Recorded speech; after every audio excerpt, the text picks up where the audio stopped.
ఎన్నికల్లో మీకు ఇచ్చిన ప్రతి హామీని అమలు చేసే బాధ్యత మాది. రైతులకు 2 లక్షల రూపాయల రుణమాఫీ మీద కూడా బ్యాంకుల అందరితో చర్చలు చేస్తున్నాం. తొందరలోనే మీకు మంచి శుభవార్తను చెప్పబోతున్నాము. ఏ హామీని కూడా మేము వదలదలుచుకోలేదు. తప్పకుండా ఆ హామీలను అమలు చేసే బాధ్యత మాది. ఈరోజు మీరు అందరూ చూస్తారు, గతంలో ప్రతి పోస్టింగ్కు నగదు ఇస్తే తప్ప, నగదు బదిలీ చేస్తే తప్ప ప్రభుత్వ ఉద్యోగులకు పోస్టింగ్లు వచ్చేటివి కావు. ఇవాళ పారదర్శకంగా ఎవరైతే ప్రజలకు సేవలు అందిస్తారో వాళ్ళని గుర్తించి ఎక్కడ ఉన్నా కూడా సామాజిక న్యాయంతో పాటు అర్హులైన అధికారులకు అందరికీ పోస్టింగ్లు ఇచ్చినాం. ఇవాళ మీరు పోలీస్ డిపార్ట్మెంట్ కానీ, రెవెన్యూ డిపార్ట్మెంట్ కానీ, ఏ డిపార్ట్మెంట్ అయినా తీసుకోండి, ప్రభుత్వ ఉద్యోగులను అడగండి. కాంగ్రెస్ అధికారంలోకి వచ్చిన తర్వాత ప్రభుత్వ ఉద్యోగులకు న్యాయం జరిగిందా లేదా? గతంలో జీతం ఎప్పుడు వస్తుందో తెలియదు. నెల చివరి వరకు కూడా జీతాలు రాని పరిస్థితి ఉండే. మొదటి నెల 4 తారీఖు నాటి జీతం ఇచ్చినాం, రెండో నెల 1 తారీఖు నాడే జీతం ఇచ్చినాం. వాళ్ళే ఆశ్చర్యపోతున్నారు, మా జీతం 1 తారీఖు నాడు మా ఖాతాలో పడ్డదంటే ప్రభుత్వ ఉద్యోగులు. అంటే పరిపాలనను దారిలో పెట్టే ప్రయత్నం చేస్తున్నాము. ఇంకా చాలా చేయాల్సింది ఉంది. రాత్రి పగళ్ళు మేము కష్టపడుతున్నాము. మీరు చూడండి, ఇన్ని రోజుల్లో ఏ ఒక్క రోజైనా, ఒక్క గంట అయినా నేను కానీ మా మంత్రులు కానీ ఎక్కడైనా సెలవు తీసుకున్నామా?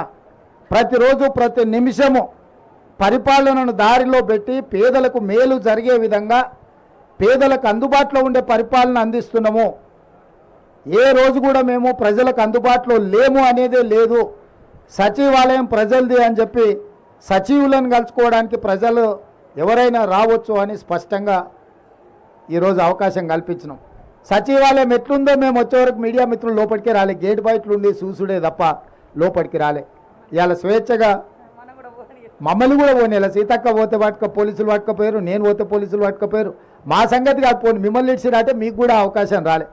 కానీ ఇవాళ అన్ని చేంబర్లు మీరు తిరిగే పరిస్థితి వచ్చింది. స్వేచ్ఛ అనేది ఈరోజు తెలంగాణ సమాజానికి కాంగ్రెస్ పార్టీ ఇచ్చింది. ఇక సంక్షేమం, అభివృద్ధి కార్యక్రమాలు నిరంతరం తప్పకుండా వాటి అన్నిటిని కూడా కొనసాగిస్తాము. ఏ సమ్మక్క సారలమ్మ ఆశీర్వాదంతో ఈరోజు పేదల ప్రభుత్వం, ప్రజాప్రభుత్వం వచ్చిందో తప్పకుండా పేదల ఆకాంక్షలను నెరవేర్చడానికి రాష్ట్రంలో మేము మాట ఇచ్చిన 6 గ్యారెంటీలను అదేవిధంగా మేము చేస్తామన్న అభివృద్ధి కార్యక్రమాలను ముందుకు తీసుకెళ్తాము.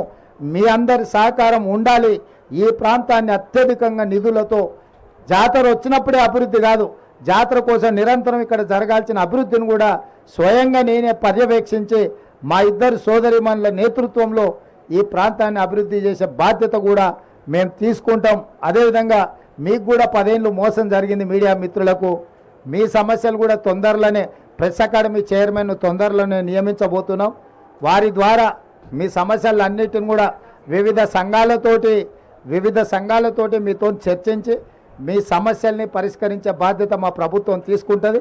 ఇంకా 100 రోజులు కూడా కాలేదు, మేము వచ్చి 10 సంవత్సరాలు ఓపిక పట్టినరు. తొందరలోనే మీ సమస్యల్ని పరిష్కరించే బాధ్యత మేము తీసుకుంటాం. ఈ ప్రభుత్వం మీది, దీన్ని కాపాడుకునే బాధ్యత కూడా మీదే. తేవడంతోనే మీ బాధ్యత తీరలే. కుట్రలను, కుతంత్రాలను తిప్పికొట్టడానికి కూడా మీ సహకారం ఉండాలి.